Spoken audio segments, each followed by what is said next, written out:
Welcome back to Sunday Vibes, ladies and gentlemen. Today I'm joined by two great men to my right, Michael McCubbin and D. Christy. Lads, how you doing? Good, thank you. Good, thank you. It's a special day today. It's Samba delivery day. Really? Fresh pair of Sambas arriving this afternoon. Cannot wait. It's been 17 years of service. Will they be worn on your wedding day in some capacity? They maybe should do. Maybe they should do. After dark, bring them out. Yeah, the maybe dance like floor. a glittery pair. The dance floor. Oh, exactly. With Mr. and Mrs. on the back. Yeah, get Grace a pair as Grace well. a pair as well. So She's actually threatening to get them. Yeah, to be fair, the new trend is the Sambas. So I think it's particularly a female trend. I think the Kardashians started, maybe Kendall Jenner, Hailey Bieber. So a load of women in central London are now, and all over London, But you all were over on the UK are wearing them. You were on it from early. They've tripled in price, haven't they, as a result? They've gone up massively, although I did find a good bargain. Nice. Grace's honey account. Honey discounts as well. No, they are not sponsoring us, so don't give them a shout out. McCubbin, how you doing? Yeah, all right, thanks. No shoes getting delivered today, although I do need to get some new shoes because my current ones do have a little hole in the top, which you can't notice really on camera. From last week's party? No, it just came out of nowhere, really. They came out of nowhere. It is quite annoying, but yeah. We are in Leicester Square, though, yes. right here in Clubhouse 5, so you can go to any shop around central London and get yourself a pair. If you guys want to watch some sport, then make sure you get yourself down to Leicester Square and check out Clubhouse 5. They guys are incredible here. So many screens to watch as many sports as you would like. Okay, let's kick off then this episode of Sunday Vibes. As you've seen by the title, we're going to be discussing which players need to be dropped by your club. Now, me and the boys didn't actually suggest these ones. We've gone to you guys at home to send us your suggestions so we can tell you whether you are right or whether, most likely, you are wrong. And we've got a big one to kick things off, guys. We've got a big one. This one comes from Calic05, and he or she has suggested Robert Lewandowski. Obviously, he cost them £42.6 million when he joined back in 2022. He only had 1 year left on his contract at Bayern Munich. He was then 33 years old, now 35 years old. He is aging a little bit. However, since joining, his record's pretty decent. He's had 39 goals, 12 assists in just 59 games for the club. Now, that's a 0.86 goals and assists per game, which is a fantastic record. His record at Bayern Munich was actually a little bit better, 1.1 goals and assists per game. There are arguments that Bayern Munich are a better team. They have a lot more. Clearly. They play in a league where they can dominate a little bit easier and have obviously some of the world's best talent providing up front for Lewandowski. You can kind of now see that what's happening with Harry Kane there. But yeah, I think it's an interesting one, Lewandowski. Obviously, he has had some injuries as well during his time at Barcelona. But do we really think he needs to be dropped? Well, they don't really have an alternative at the moment, so I don't really understand the narrative around dropping him. I don't agree with Calic05's suggestion at all because there aren't really any alternatives. They've got Ferran Torres. They could play João Felix there, but João Felix is on a bit of a dry spell himself. Ferran Torres has been useful on occasion for Barcelona, but is still not particularly popular with Barcelona fans.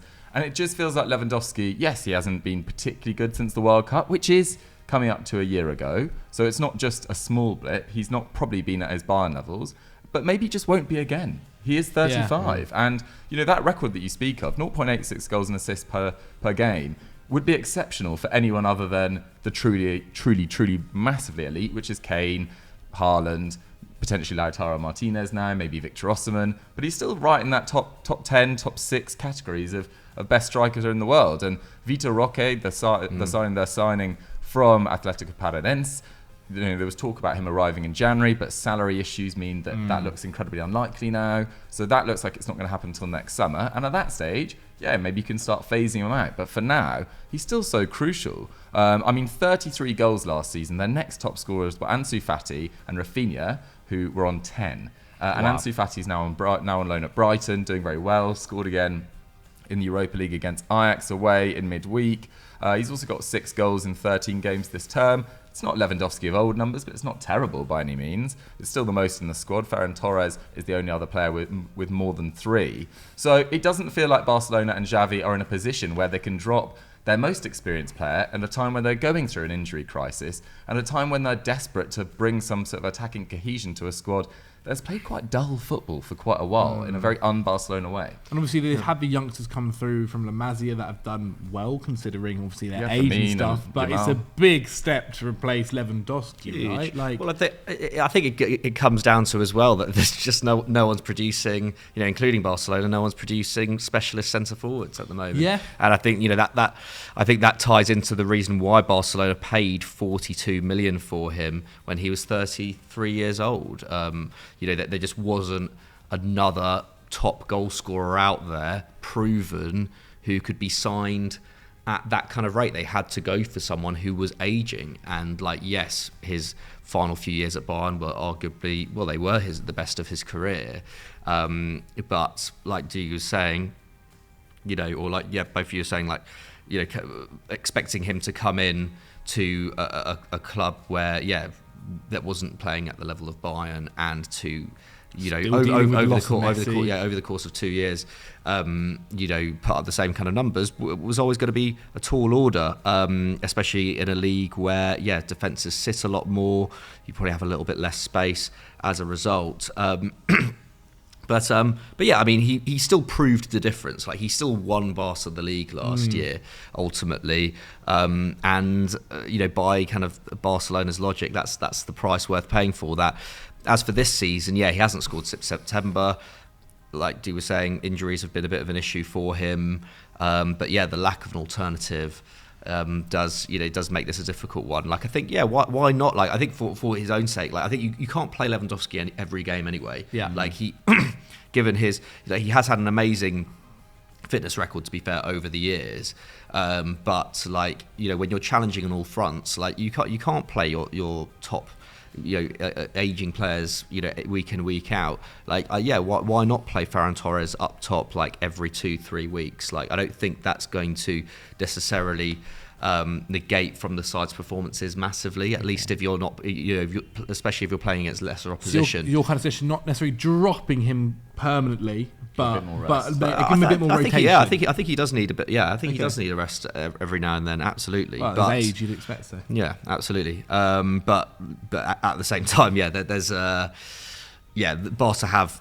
They have contended with a lot of fitness issues this year, so it's difficult. So in some ways, it's kind of like whoever's fit, just play. And also it's worth remembering, it wasn't too long ago since Braithwaite was leading the line for Barcelona, who actually did an absolutely okay job. Luke de Jong. Luke de Jong, too. Very true, very true.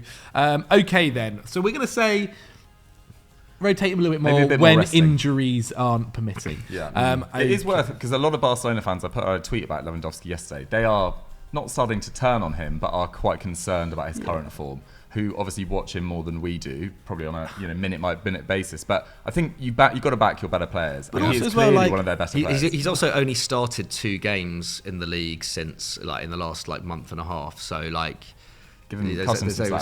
he's had an ankle injury. He very which is and also so much change around him. João Felix coming into the team. Lamine Yamal, Gundogan behind. Exactly, Frankie De Jong's been injured. Pedri's been injured. It's been chaotic. And whilst he's worked to a different degree, but I mean, look at who Real Madrid are playing up top. Hostily, he's obviously not the level of Lewandowski. That's for sure.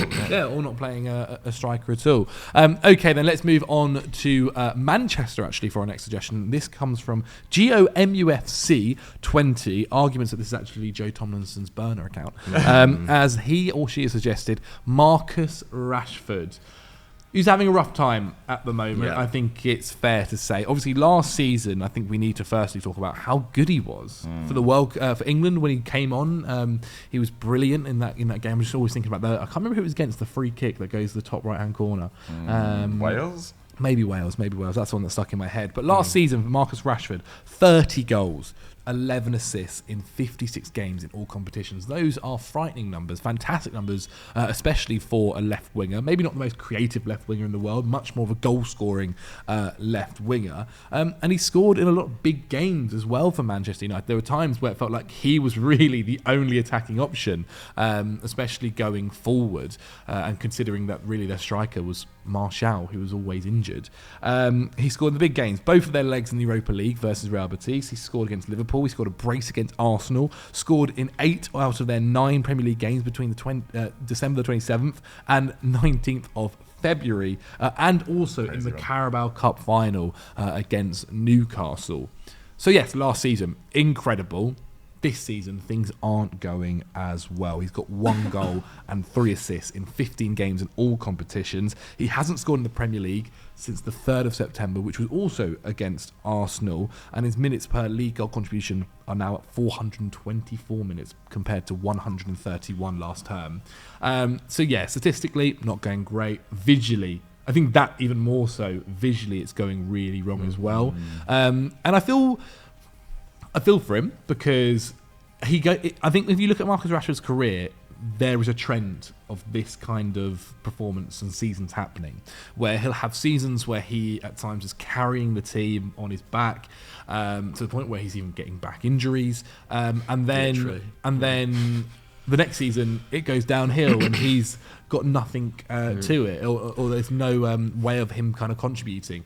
And I think one of the issues that you have with Rashford is because he isn't a creative player really and is much more of a goal scorer. When he is out of form and not scoring goals, that left hand flank for United is really rough. It's really tough to watch. And it's not like, okay, well, on the right flank, you've got creativity there happening with Antony or Sancho, whoever's playing there, or Bruno or Mount, who's out there, but it's just not happening. And then you look at the back line and things are a mess there. Like, I do feel like there are a lot of other issues as well, other than Marcus Rashford.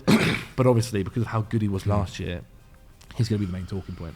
Yeah, of course. I think... like you say, Zach, I think Marcus Rashford has peaks and troughs in his career.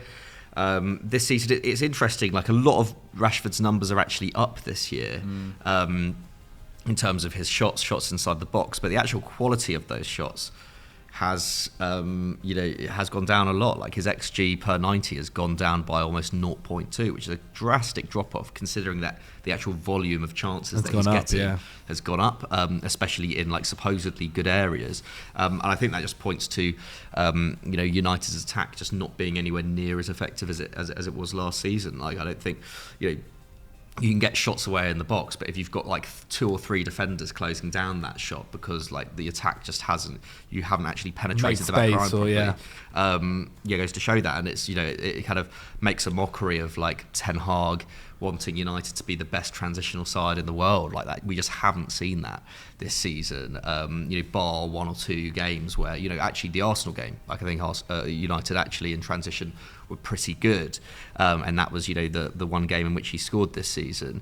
So yeah, I think the problem is, I think actually it wouldn't be that hard to drop Rashford at this point, or at least like use him in a different way.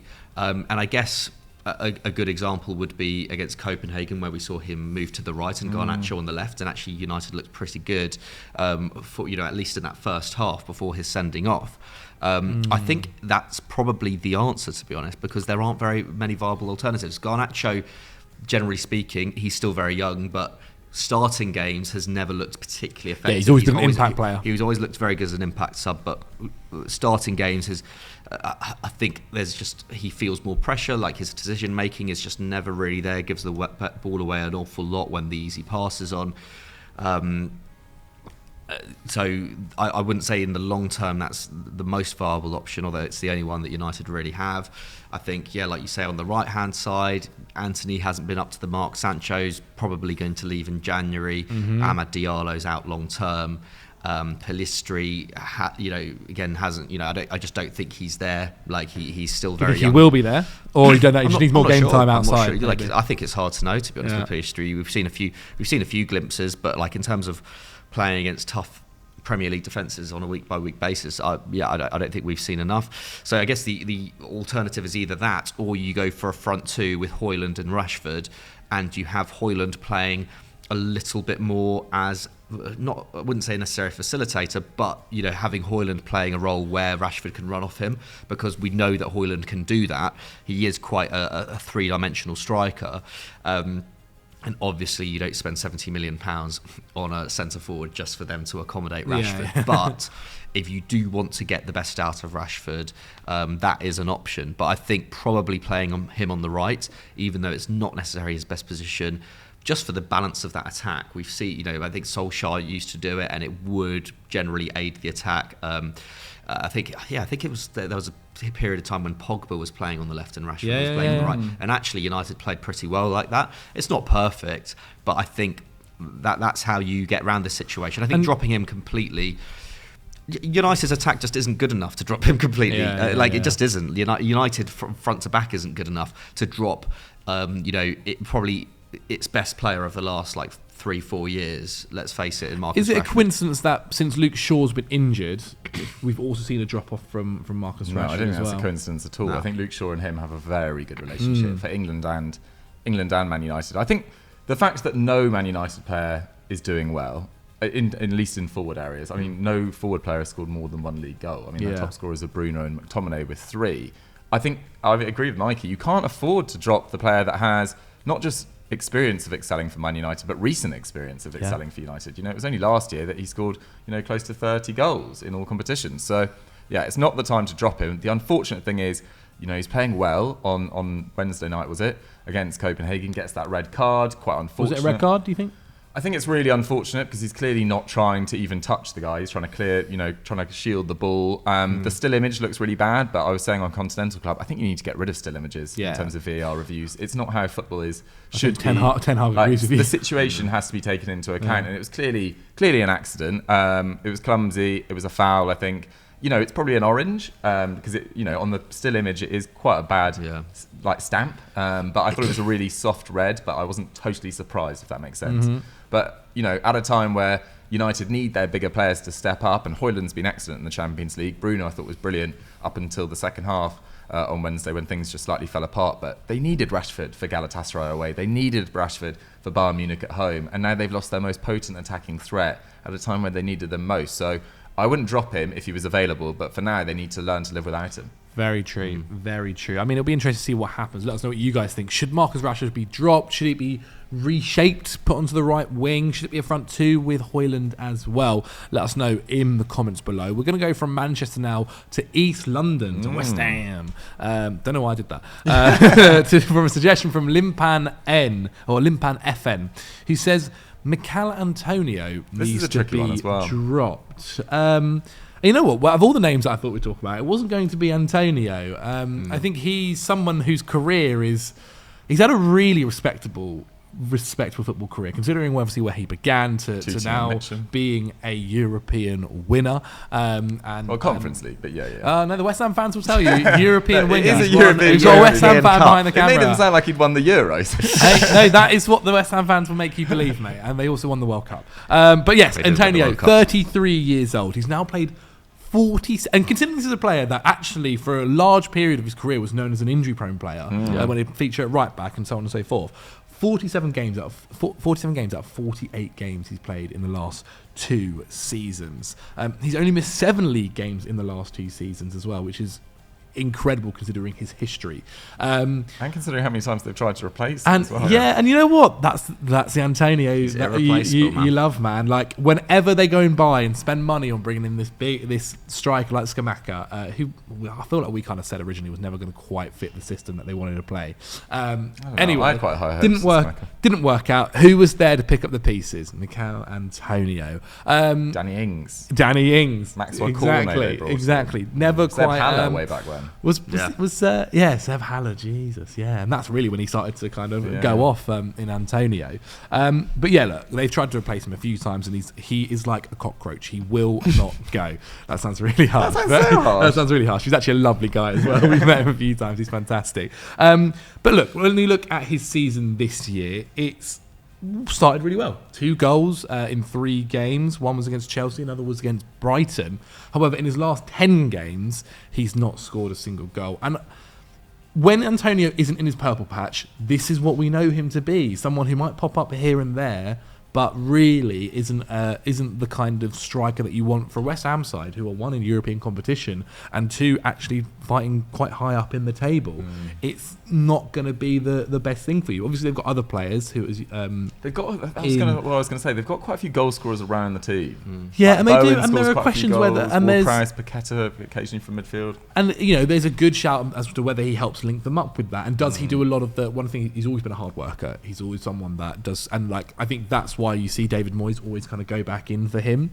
But when you're looking at this West Ham side right now, because obviously we aren't in the January window when they can go and get another striker to possibly replace him, and you're saying, do they need to drop Michail Antonio? I think the answer is probably no. No, it's difficult. I think it's like a philosophical question about how Moyes wants to play, and Antonio is very well suited to Moyes' ball. Like how many really times is. have we seen him try the kind of the better striker the sexy per se? alternative, and it doesn't work out. I think the issue here is there actually could be a better alternative in that he has played Bowen centrally in recent weeks a couple of times and played Mohamed Kudus off the right. Yeah, that is and a good point. You do want to get Kudus involved eventually. Like you've just signed this potential superstar, to be honest, in the future, and he's barely got going. He's barely had enough opportunities at all. He's only been afforded 275 league minutes, but he's scored in his last 2 games against Arsenal and Brentford. So you do want to see more of him.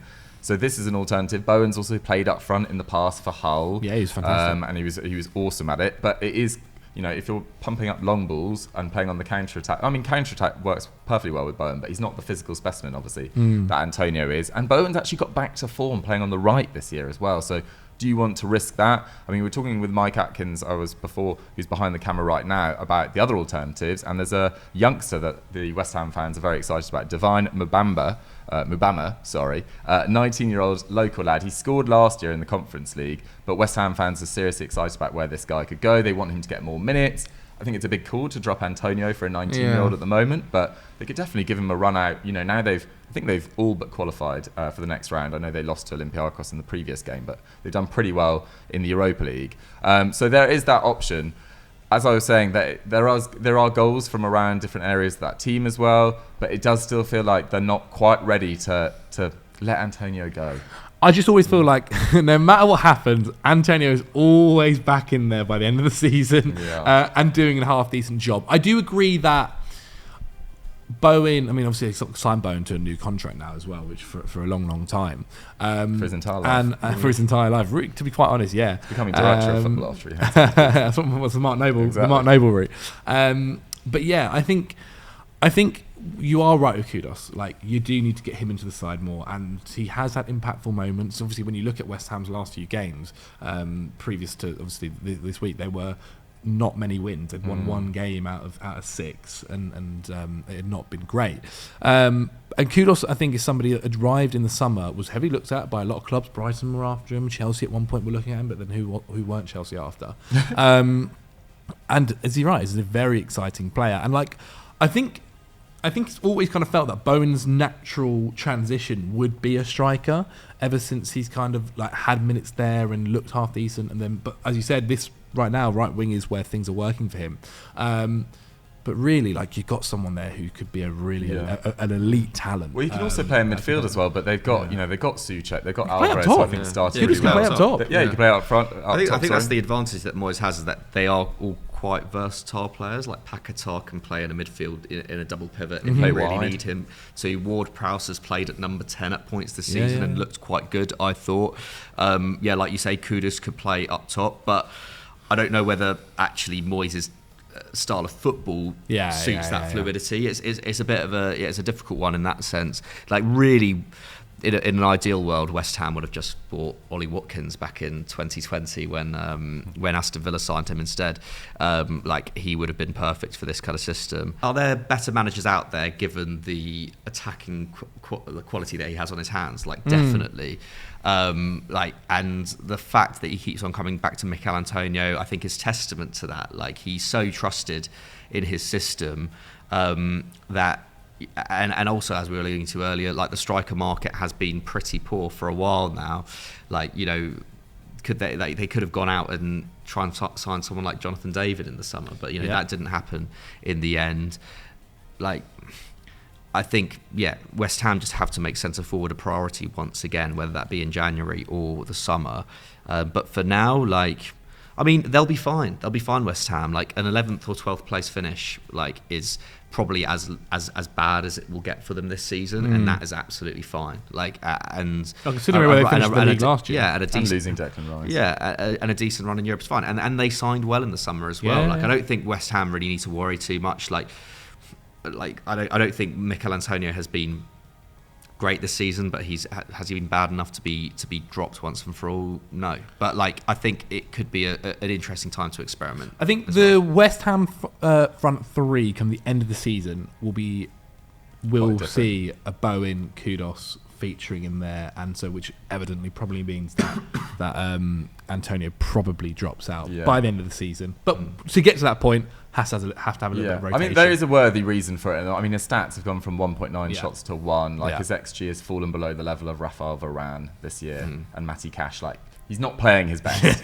Probably does need a break, so it's worth considering. Okay, then. Well, let's go to Liverpool now, and this suggestion comes from Edmund Boyle. Thank you, and he has suggested Diogo Jota. Now, I remember we did most overrated 11 about 3 months ago on this, and you suggested Diogo Jota. That you've been on this train for a while. Look, and I got destroyed, He's a great absolutely player. hammered, and I didn't dispute that he was a great player, but I just said that he doesn't really do much apart from put the ball in the back of the net. And to be fair, it's a really good quality to have, a really good quality to have. But Liverpool's front line, I think, needed more than that. And I think they've got great assets. I think he's a great asset to have for sure. I do wonder for himself whether he at any point is now starting to think like, because he does need to start maybe wanting to be the main man, to be starting week in, week out. And I think when you look at that Liverpool front line, left wing is Luis Diaz, right wing is Mohamed Salah, and so up front, it does seem like the future of it will be Núñez. Like, it's going to be Núñez. It's not going to be Diogo Jota. So there's a question over his kind of future there. But in terms of whether he should be dropped, look, 6 goals in 14 games in all competitions so far this season. That was written yesterday as well. 7. So 7, obviously, after their great loss, goal against Toulouse. Their loss to Toulouse. He had 0 assists so far as well in all competitions. I think that's probably the main talking point that I think fans are starting to have now, because he's so good at getting into the right spaces and like knowing how Liverpool want to play their football, but his creative numbers have never necessarily been the biggest thing for him. I think sometimes what Klopp wants and how he wants his front three to operate, he's changed that a little bit obviously since Firmino's left, is with them all kind of contributing in all assets in all kind of ways, from goals and assists. But look, in terms of his whole career at Liverpool, he's now played 127 times for the Merseyside club, 47 goals, 17 assists. That's 0.5 goals and assists per game. A really strong record. But only 7 players have provided an assist this season, and Jota isn't one of them in the league. Now, if you look creatively at his numbers, they are okay, but his expected assists, 0.08. Yeah, that's not great. And look, as I'm kind of saying here around this, like I think Klopp knows this by now. Klopp knows that he isn't going to, bless you. Klopp knows he isn't going to be the guy that's creating great chances for his team. His whole job is putting that ball in the back of the net, and he does that very well. He does that to a good standard. You're crying. No, don't worry. Diogo Jota getting dropped is emotional. Still in Swansea. Bless you. But yeah, I think that's what I would kind of look at it as. Like, I don't think drop him, doesn't start. I think he's already a bench option. Yeah. I think when everyone's fully fit. I think Luis Diaz is obviously a situation around his dad. Amazing news that both his parents have now been freed. What a crazy situation to be involved in. But you expect him to be first choice from now on. I mean, I think Diogo Jota, as you say, has been really useful. And it's as you say, having a goal scorer like that is really handy. He's not Sadio Mane, though. He's like a very different left winger to Sadio Mane. He's not the all-round creator. He's not as effective on the ball. He doesn't, play the eye of the needle pass as effectively. But he's very useful to have in the squad. Mm-hmm. In the last 4 completed seasons, the most expected assists, so total expected assists that he's ever created in the league, is 5.8. He's averaged under 2.7 in most of those years. So he's just not a creative force, but he's a useful squad player to have. He can play in multiple positions as well, which is pretty handy. And I think he seems to really rise to the occasion towards the end of games as well. I think he's a very good bench player, to be totally honest. Like, he comes on and he kind of instantly hits his level, unlike a lot of players you see around the Premier League. Like, he never seems to really drop below a 7 out of 10, which Yeah. I think is really handy. But is he ever going to be a 9 out of 10? Is he ever going to be a 10 out of 10 player on the left for Liverpool? Probably not. Can he do a job centrally if needed? Yeah. Yeah, I think centrally is his best position as well, and I think you know, very good in the air. What he brings is first of all he's great in the air. Also, he's really good at. He doesn't really need that much help around him. I think he's very good at getting out tight spaces and getting a shot off. Like he's quite good at creating chances for himself in that sense. But what he doesn't have is just the pure physical ferocity of someone like Darwin Núñez, someone who really sparks like fear into a defence on the break. And I just think the way that Liverpool have, I just think with Núñez on the field this season, when he is on the field, Liverpool, they look like title challengers, like they look devastating. And I think it it plays well into kind of Klopp's tried and tested method of having a front line which is kind of built towards that right hand side, built towards creating space for Salah and getting him in. Núñez has done that brilliantly this term, and I think that is Liverpool's safest option in terms of winning games, is having someone there who has built up an understanding now with Salah and can provide for him as well as getting shots off himself. Like I think Núñez has really come into his own in that sense, and for that reason, there's a reason why he is generally preferred in that forward position. And also, I feel like Núñez, there's still more to see from him. Whereas I think Jota. He's still at a good age, but I don't think Jota is necessarily going to get any better than he is now. Like he's been at Liverpool for 3.5 years now, has had a very good, is enjoying a very good career there, and is part of an attacking contingent that can challenge on all fronts because there's so much depth. But are we going to see Jota become an even better player now than he is at the moment? No, I don't think so. Okay, but I think in terms of the title of the video, can't really be dropped because he's not really playing enough to be dropped anyway right now. Nah, but I think it's right that he doesn't start. Yeah. You know? Okay. Well, there we have it, Diogo Jota. Let's go actually to Scotland. Aye. And this one comes from Slinus Lane, and he has suggested Joe Hart. 36-year-old Joe Hart, who's into his third season at Celtic now. That's actually gone really quickly since obviously his time at Spurs, when he was the substitute goalkeeper. He's mainly just playing cricket at Spurs in the academy. Yeah, very true. Very good cricketer. He's played 54 games and 50 games in the last 2 seasons. So he's racking up the numbers, definitely their number one goalkeeper. Celtic have so far conceded 22 goals, or league goals, in the 21-22 campaign, 34 in the 22-23 campaign, and 7 in 12 so far this season. That's 63 goals conceded in the last 3 seasons. Now, 72 goals have been conceded by Rangers as well in that same period, to give you some context. But Joe Hart, should he be dropped? I mean, I think it's quite harsh, to be honest. I think even at 36, I think the calibre of goalkeeper that are willing to go and play for Celtic, you either need to get a youngster that is going to become something great, which often has happened from their academy or from around Scotland. Mm-hmm. But I think to get a calibre of goalkeeper like Joe Hart, I think that's really pretty solid, to be honest. I think he's a leader in the dressing room as well. He's obviously got top level of experience of playing not just for Man City very effectively, but he had that loan spell at Torino. Like, he's experienced different cultures. Mm-hmm. I think he seems like a very good talker, very good motivator. Celtic have not been very good in the Champions League, which is how most people judge this. But is that down to Joe Hart? I don't think it really is. I think they've looked pretty like they haven't taken their chances enough going forward. They've been sloppy at the back at times. They've picked up 3 red cards in the Champions League this season. But they still haven't won a Champions League game for 14 games. I think there's 11 defeats in that time. So it's not been particularly pretty. I mean, only Royal Antwerp have conceded more than them. But I don't really think it's necessarily down to Joe Hart. He does have a bit of a weakness diving down to his left for free kicks. I remember there was that free kick against Wales in the Euros. There was a couple of incidents at Torino as well, which he was really known for, really down, pretty bad down to his left. But for a club the calibre of Celtic, and to be honest, I don't know enough about their backup options. Maybe there is a youngster that's worth trying. But for now, they're cruising the Scottish Premiership. They're going to drop into the Europa League at best in the Champions League. I think they're doing fine. Okay, you happy? I'm happy to agree with you on that. Yeah, for sure. Again, I don't watch Celtic much, but when I do watch Celtic, I feel like I always see Joe Hart pull off at least one really good save in a game. I think he has had a career revival there. It's a great story. Yeah. Yeah, 100%. Okay, then let's go back to Manchester United because another player we need to talk about. This one was suggested by Jacob Hawkins, 51. Thank you, mate. And they've said Antony. Yeah.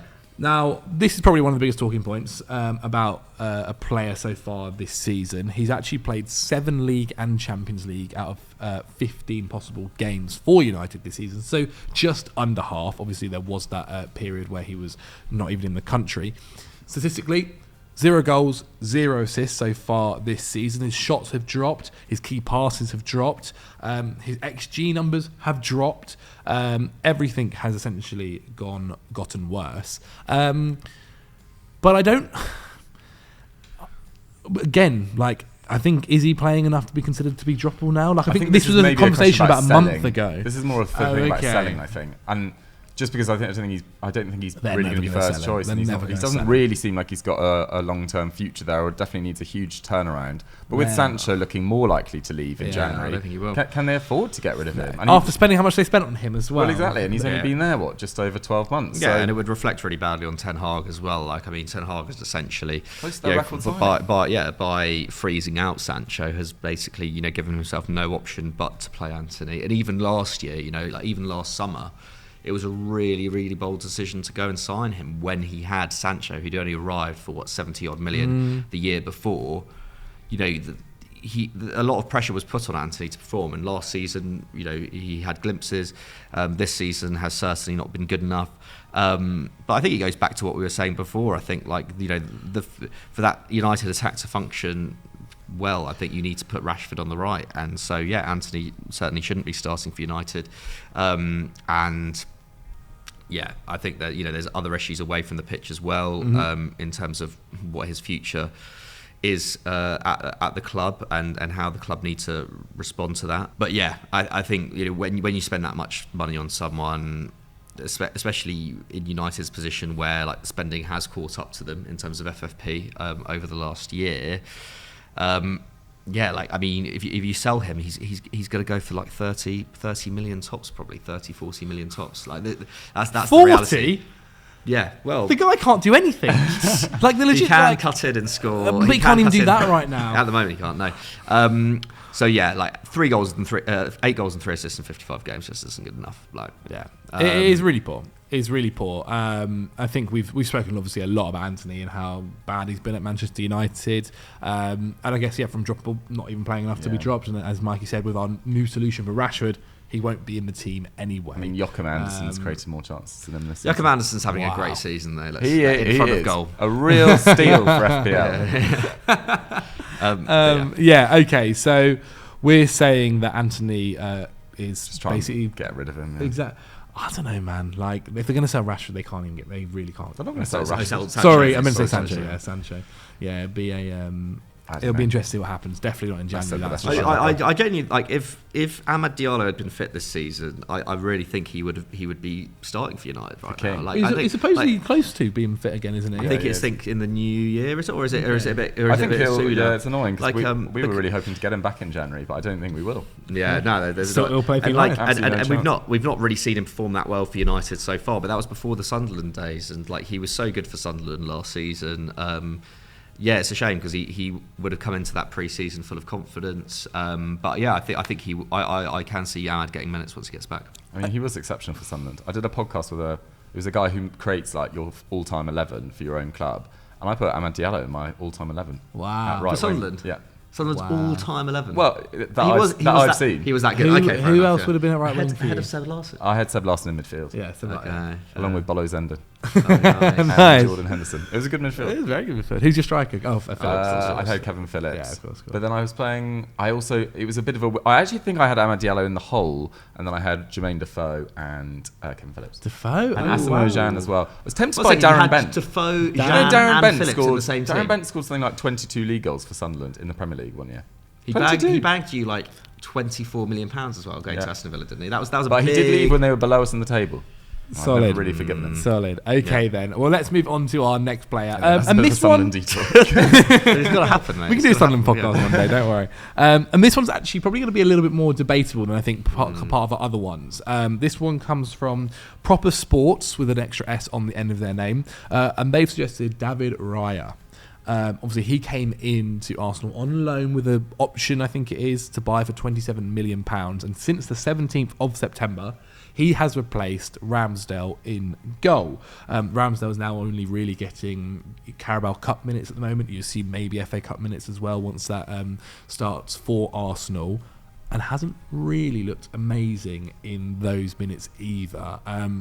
He's come out as well and suggested that obviously, like I think people have said about him being the England number one, he said, well, look, I can't even do that unless I'm the Arsenal number one first. And Southgate said that as well. And that's my main focus, and I think that's a very smart way of looking at things. But Raya hasn't necessarily been glitz and glamour as well since he's been in goal. He's had mistakes most recently, obviously, for Gordon's goal in the loss against Newcastle. Conceded or failed to claim Mudrik's cross, though whether he even expected that to go that way, I don't know. And Sevilla, Man City, though he's also had moments where he's not necessarily been punished as well in these. And so there has been, it feels like really since Ramsdale kind of went out, and maybe the first couple of weeks afterwards, talks about Raya in goal have happened. And I think when he got brought in, he was brought in because he was supposedly a little bit better with his feet and a better shot stopper. And whilst better at crosses, I think. And better at crosses, yes. And whilst I think just an all-round better keeper. Yeah, I think they're similar shot stopping wise, but yeah, like claiming crosses for sure. Look. And whilst Ramsdale, it's funny because if Ramsdale I feel like was performing at the same level he was last season, then he'd have a really strong argument to be back in the net at the moment. But because he's essentially dropped off, Raya should be. I think the microphone's gone off. Should be having the number one goalkeeper. Yeah. What do you guys think at the moment? Because I think this is probably one of our more contentious We ones. talked about a bit about it on Sky Sports News this week. We did, yeah.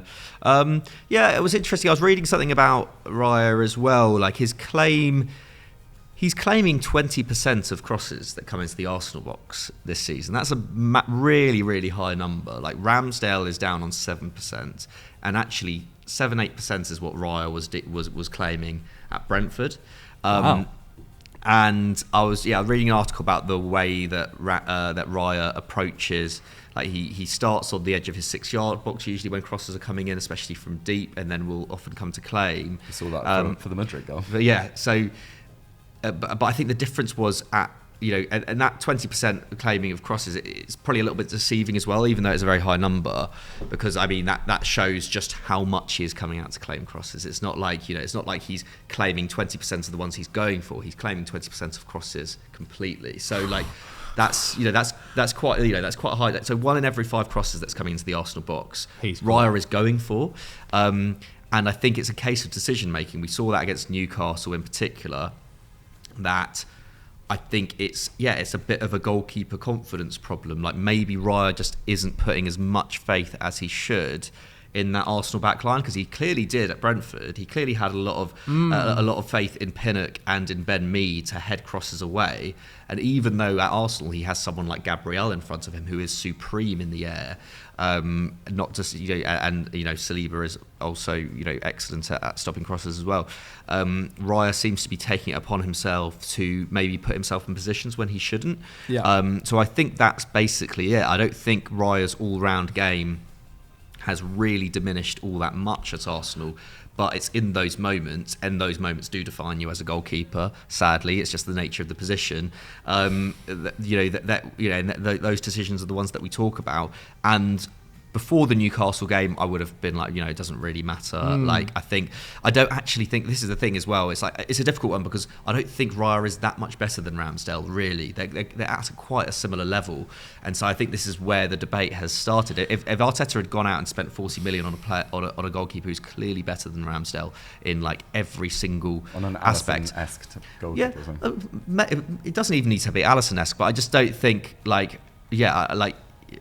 don't think Raya is that much better than Ramsdale, and in the long term, I could see Ramsdale getting to Raya's level anyway. But I think after that Newcastle game, because it cost Arsenal a point and because the Premier League title race is so tight, those kind of decisions are the ones that get talked about. But having said that, Arsenal still have the second best defensive record in the league behind City. I don't think it's panic stations for Raya. But on the basis of his Arsenal career, does Ramsdale deserve a run in the side? I think yes. I think he does. Ramsdale, I think it was kind of harsh to drop Ramsdale so early in the season and for him not to have got a look in since, especially given that Arteta has talked about the idea of replacing goalkeepers in game. Do you not think that's the biggest issue? I think when Arteta came out and said those statements, which I understand what he was doing it for, to kind of get his goalkeepers competing against each other. I quite like it. I agree. But he hasn't really backed it up in that sense. And do you not think because of that, it might have been that's now affected the confidence side of things as well of goalkeepers, and that's a position arguably where your confidence. To be fair, you say about Adeyemi, but goalkeeper in particular, you need to have prime confidence, and that idea of just knowing I can make a mistake and my position isn't going to be taken from me allows me to do this. Whereas maybe for Raya, he's been able to make mistakes and see that actually he's not played Ramsdale afterwards, and I do think a bit of it is because of the issues and mistakes that Ramsdale's made, obviously against West Ham in the Cup. It kind of showed if he hadn't have done that and had a solid game, and obviously they progressed through. I think after Newcastle, you might have seen him come in. I kind of agree with you. I think there was an unnecessary narrative created by Arteta's words of, it's my biggest regret not subbing my goalkeeper. It just creates an unnecessary uncertainty, and I don't think.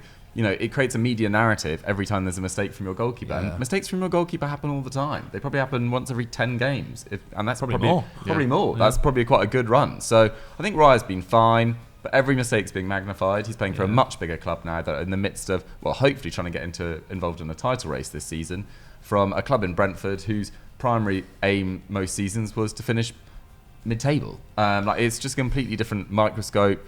And Ramsdale was very popular with the Arsenal fans as well, particularly the match-going Arsenal fans. So there's definitely a situation bubbling there that's not going to go away anytime soon. Yeah. But I think I think ultimately is it affecting Arsenal's performances as much as people say it is? I don't think their biggest issue is their attack rather than the defence. I think also give it also I think although, maybe Arteta has been a little bit too brash in the way that he's talked about things, I think in the long run, I think it might work. I genuinely think it might work. I think this goalkeeper thing about goalkeepers need to know that they can't get dropped. It's why not? Why can't everyone else on the pitch? Do you not think it's such a pressurised position? Everyone. We don't talk about left backs. The pressure on the left, but we talk about But there's not the same level of pressure. But you got more chance of playing. But left backs play. But there is still. Defenders still face a lot of pressure for mistakes. Defenders still give away the ball and it leads to a goal. Sure. I know goalkeepers do that. There is a certain amount of pressure, but I think there's got to come a point, especially when squads are getting bigger and there are more games and more game time. I do still think there is something to be said for goalkeepers splitting minutes a lot more. I do think that's I think that's where the game is ultimately going. It will be like that. The proof is in the pudding, and this season it hasn't worked for either of them. True. Well, I mean, despite Arsenal having the second best defensive record in the league, but they're making Raya's making mistakes. Ramsdale's making mistakes. The defense is amazing. The defense has been fantastic. But but Ramsdale made plenty of mistakes last season too. I just think that's it may have had a bit of an effect, but I think in the long term. Ramsdale still seems happy at the club. I think it can still work to Arsenal's advantage. Until I do wonder whether a club comes in the summer and offers him say he gets to the end of the summer and they've bought Raya and he's not played barely anything. He's just played league minutes. I wonder if he's happy then when he's not been taken to the Euros or he's not the starting goalkeeper for the Euros. Well, exactly. Then things might. That has been linked to. I know it's only paper talk as well, but there has been talk that Bayern Munich could be looking at Aaron Ramsdale, which is I think.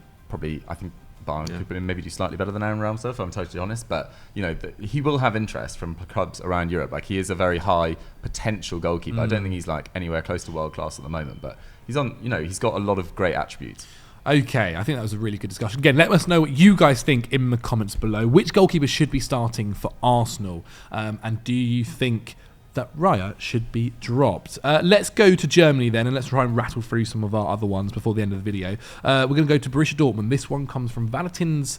I can't say the rest of his name. Well, it could be his official name, but yeah. Valentin's Twat One, welcome to the video, and he has suggested, or she, Karim Adeyemi. Obviously, at the start of his career, wonder kid. Still, I guess it arguably can be considered that. But things this season haven't gone as well as they were going last year. He's yet to score in almost 500 Bundesliga and Champions League minutes. He isn't playing in a very tough group, I guess, in the Champions League. But he's also been on the bench as well for Borussia Dortmund. There's a lot of options for Terzic to use. He's got Milan, he's got Brandt, Reina, Byron Gittens as well. Byron Gittens, how's it said? Byron Gittens. Byron Gittens, who's obviously been decent as well. And last year we saw him have kind of a decent second part of the season where he went on to get 6 goals and 5 assists in just 1,400 Bundesliga minutes.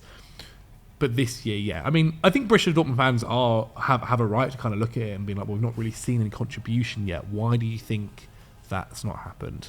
I don't know. I think there's very good forwards at Dortmund, to be honest. Most of them have played pretty well. I think Daniel Marlin's really played very well in 2023. Marco Reus still delivers at whatever age, 33 I think he is. Julian Brandt's turned into a real leader since the departure of Jude Bellingham, I think. And Füllkrug and Haller are sort of fighting for the number 9 slot, which is probably Adeyemi's dream position. So there's not really a space for him. But I don't think it's a massive concern given the fact he is only 21 and the fact he's got, you know, the most crucial attribute for a forward, which is just extreme pace. And he is absolutely rapid, and his finishing is getting better and better. Do you think he'll be worried in the fact that he's not been in the World Cup in the Germany squad since obviously the World Cup looking at the Germany squad this Qatar morning, I wouldn't be too worried. That squad is it's not great, especially for a home Euros as well. But you know, I might. But even under a manager like obviously in Nagelsmann, who likes using young players also he's and bringing them got through. Experience coming from RB Salzburg, the Red Bull system. I think he'd be probably quite good for Germany under Nagelsmann. But you've got to get into the Dortmund side first. Yeah, I guess so. Yeah, that's a very good point. That's the thing. Like you can't really drop a player who's already on the bench. And I think there's a bit of, I think the thing that maybe is a bit of a concern for Adeyemi is that it's the classic kind of wonder kid, built up massively when he was younger. Now, like, I think in Germany there's quite a lot of like media narrative around him, stuff about like he's got like I can't remember who his girlfriend is, but I think she's quite famous as well. Yeah. And there's like chat about you know classic kind of like, oh, you know, he's not not spending enough time on the training pitch. Yeah, he needs to focus on his football and not on his, you know. And I think like I think there's been stuff about like, you know, like I think he says that it's affected his family and stuff. So I think like the stuff away from the pitch, I think that's a little bit of a concern, especially when he's going to be desperate to get into that Germany squad, but he's dropped down to the under 21s for Germany, and I think he got an assist the other day, and I think he said himself that, you know, he's quite happy, you know, doing that. You know, he just wants to represent his country. But yeah, like Diogo was saying, there's a lot of competition there, and yeah, he just hasn't got going this season. But like, yeah, it took him a while to get into form in last season as well. And there will be, you know, there should be opportunities for him. Like, he is versatile. He has like great attributes, but his numbers are massively down, and I think that, you know, that is a bit of a concern. But yeah, like I back him to come back. Yeah, it looks like they'll be playing some form of European football after Christmas. Yeah. Whether it's Champions League or Europa League. We'll see. Good luck to him. Our next suggestion, don't you worry, Crystal Palace fans. We are going to be talking about Jeffrey Schlupp. There were so many suggestions for Jeffrey Schlupp. Well, this is coming at the suggestion of Harrison. Scored on the weekend as well. Bald. Thank you for getting at us. If you guys want to get involved in other Sunday Vibe videos, make sure you're following us on Twitter or X, depending on how you want to say it. What I mean, he's a Palace. He's been at Palace for a long time now. Very useful player. I was going to nearly say legend, and I didn't want to say that without actually knowing. I don't know whether he's done enough to quite be that. 189 Premier League appearances since joining from Leicester back in 2017. Why do I just not remember him at Leicester at all? He won the league. He won the league. I'm pretty. Yeah. Did he play a lot that year? He often came off the bench. Yeah. Just no recollection of him in the Leicester Not the shirt. starter. But yes, last season he played 2,500 minutes for Palace, the most he's had since he got promotion with Leicester back in 2014. He kind of played central midfield a little bit last year as well, had a really good time with that. And then obviously since the change of manager, and also the injuries that we've seen to Eze and They've had so many Elise. injuries up front. He's kind of had to be Everywhere. played as a winger. He scored his first goal of the season against Burnley on the weekend, as we mentioned. But I think, like, does he have to be dropped, or is it just, they don't really have the players to kind of I don't know, play in yeah. his positions right I mean, now? When everyone's fit, he won't start. So. Yeah, which is what's Yeah. kind of assumed, right? Like, Yeah. I feel it's a little bit... Leave he's a bit- Schlupp alone. Yeah, leave Schlupp alone. He's a bit of a kind of a versatile workhorse for them. To Yeah. kind It's of funny fill the that role that when many needed. Palace fans were saying that, though. Like, it does make me think Well, maybe... who are they thinking? maybe Are they thinking that, like, they need play a youngster instead? Obviously, we saw Hodgson's comments in that game about the right winger. Oh, there's a who's young, escaping. with a double-barrel name that they're really excited But about. he was really, and then actually, to be fair, Hodgson came out and apologised about it and said he shouldn't have said that. I wonder if there's another youngster in the academy, because obviously Palace has such an amazing academy. Well, I think when They everyone's think fully should fit, be they'll play getting probably minutes Decore, instead. Lerma, and Eze in front in midfield, which is a Well, really Eze just nice signed a new midfield. contract as well that we've Yeah. seen. That's an unbelievable deal. Obviously, we saw City as well. Man City are looking and interested in him in the summer, so that's a fantastic one to do. They've now got Elise on a new deal and got Eze on a new deal. I do wonder whether there's any release clauses put into those But then, contracts. there still is a hole there, isn't there, on the left? Because Eze can play on the left and is really good on the left, I think. Well, but, Ayew's there but as well, generally, isn't there? yeah. But then Jordan Ayew often play. Yeah, I guess you'd put Jordan Ayew on the left and then put Elise on the right. Yeah, that's But that's I mean, true. that's not to say that Ayew couldn't possibly be upgraded on. Like, he's been again another good servant for them, but it's not to say he can be upgraded on as well in January. But interesting. But we're going to say what for now. He's going to probably get dropped once everyone's back fit, right? Yeah. Okay, well, there you have it, Palace Good squad fans. player. I know you were eager to hear us answer that. Christian Pulisic has been This suggested is so harsh. from Harvey Diamonds. Didn't really give a reason as to why he should have been dropped. I feel like since he's joined AC Milan, he's been really Absolutely good. fine. And also the alternatives on the right wing, Samuel Chukwueze's not really got going. Yeah, so he I don't hasn't been really amazing, understand yeah. this, to be honest. I think he's been better in Serie A than he has been in the Champions League, Pulisic, but he's starting to like click into gear again. Was, yeah. But, you know, given the little amount of football he played at Chelsea last year, I think he's got up to speed fairly fast. His underlying numbers don't look absolutely amazing, but he's contributed scored or assisted in all but one of his last 5 Serie A appearances. So, no worries. It's slightly worrying that obviously he's picked up an injury now. This was always the issue that we saw at Chelsea. Once he did get going, he then picked up an injury Momentum and it really did punctured. stop things. Hopefully it's nothing too bad. But I think he's going to be back at the end of the month. which is Which includes the international break as well, so he'll have time to rest there. That's not terrible. Obviously, shout out to Ruben Loftus-Cheek as well, who's incredible. What a performance against in the Champions League. But yeah, I don't think he should be dropped really, especially He's because the best right winger when everyone's fully fit. Yeah, exactly. But they do Chukwueze's have some. amazing. I mean, Chukwueze will play probably this weekend. I think they're playing Lecce, if I'm not mistaken. So it's a big opportunity for him. Like, he's only played 290 minutes so far. I don't think he's contributed a goal or an assist. Generally speaking, he hasn't looked particularly effective, Chukwueze, but he was great at Villarreal. Like, is perfectly capable of perfectly capable of contributing in Serie A. So there's a big opportunity for him as well. And then like Luca Romero, who's quite highly rated, 18-year-old who they signed from Lazio in the summer. He came on for Pulisic when he got injured against Napoli. Didn't set the world alight in that game, but like they do have some options there. It's not like Pulisic is completely unchallenged in that position. They've And got that's a good thing for Milan. But like, is he? He's clearly the best option. And out of the three. you don't want someone. I think if you become a little bit heavily reliant on Pulisic, it is going to be a bit to your downfall just due to his injury issues. Yeah. Like, if he's everything for you, you're going to be screwed over when he gets injured. And who's the kid they brought in the summer? Begins with an R from Belgium. Reinders. He was from brilliant, I thought. AZ Alkmaar in Holland. Sorry, the Netherlands. He was incredible. Yeah, he's a really good player. Again in the Champions League as well. AC Milan doing some really fun stuff. Been up and down though, but yeah, they are. Yes. They do have a fun squad. They've got a fun squad, yeah. Let's go to our next one. This comes from Kai Not Human. Thiago Silva. Take it away, Zach. Yeah, what do you reckon? I think if you asked me this a month ago, I would have said yes. And in the last month, I think he's actually gone back to his normal standards. We speak about it all the time in his age, but I think he is starting to look a little bit more like his age now in certain games. I would say about like possibly rotating him, but we're only really playing a game a week. So I don't know. I think he's come out recently to talk about what is next for him, and because he's actually got 2 sons in the academy, and he Whether he just retires or goes to another club, he's not too sure on. I don't think he's the number one issue right now for Chelsea. And obviously that sounds kind of hard considering we just beat Spurs 4-1, but obviously everyone knows the context of that game and it didn't look like a 4-1 game for 90 minutes or so.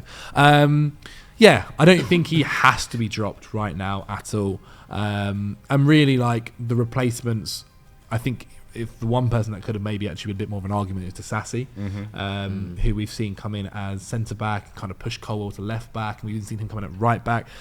If I'm being honest, I can't quite work it out what Poch really sees in him to be like, I need to make sure he's in my squad no matter what. Disasi. Yeah, I don't know whether it's that he thinks he needs the physicality of him or whatever. It must be that, because I guess if you look at the Chelsea right side, back against Brentford the other day, wasn't he? Yeah, and like you just had no, like, going forward he offers nothing really. I guess if you look at the Chelsea side, like, physically it's not huge. It's not the biggest, and maybe that is part of the reason. And you think about obviously now what the Premier League is, and like the players that Man City have and Arsenal have are like these big bulldozing guys. Rice, and obviously Chelsea play City this weekend. Like, it wouldn't shock me if Disasi's back in the side.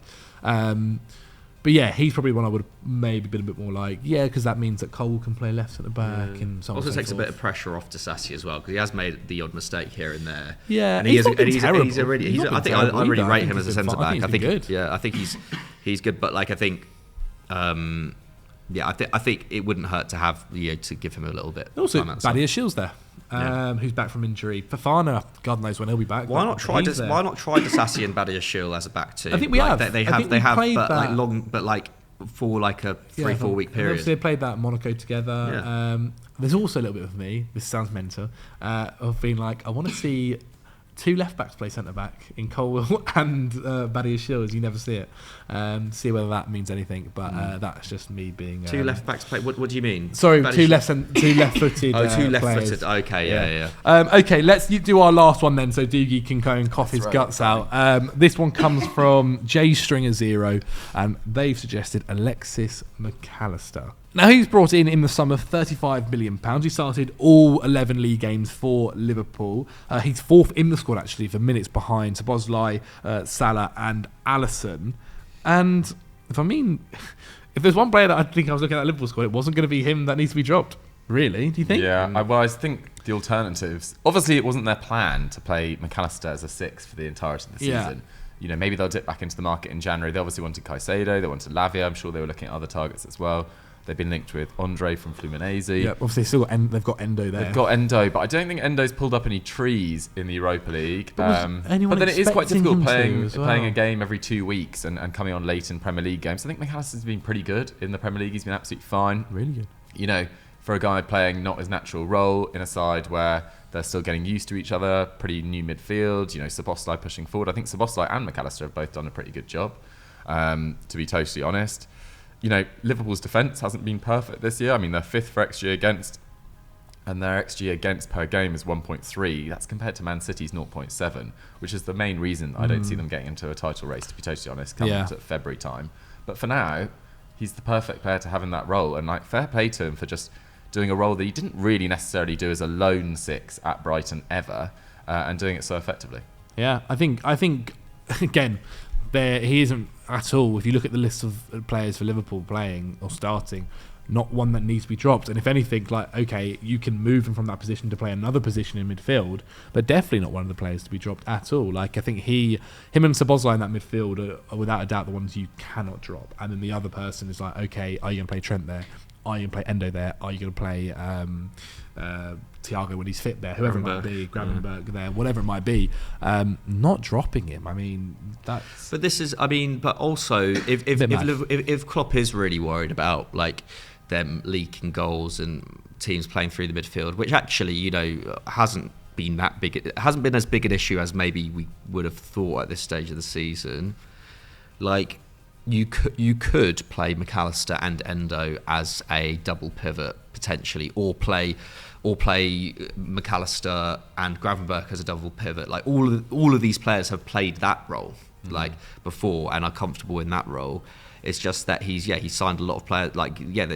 There's no one in the Liverpool squad who's ever played as a lone 6, like Tiggy was saying. So if you're really worried about that, that's what to do. I don't think dropping Mac Allister solves that issue at all.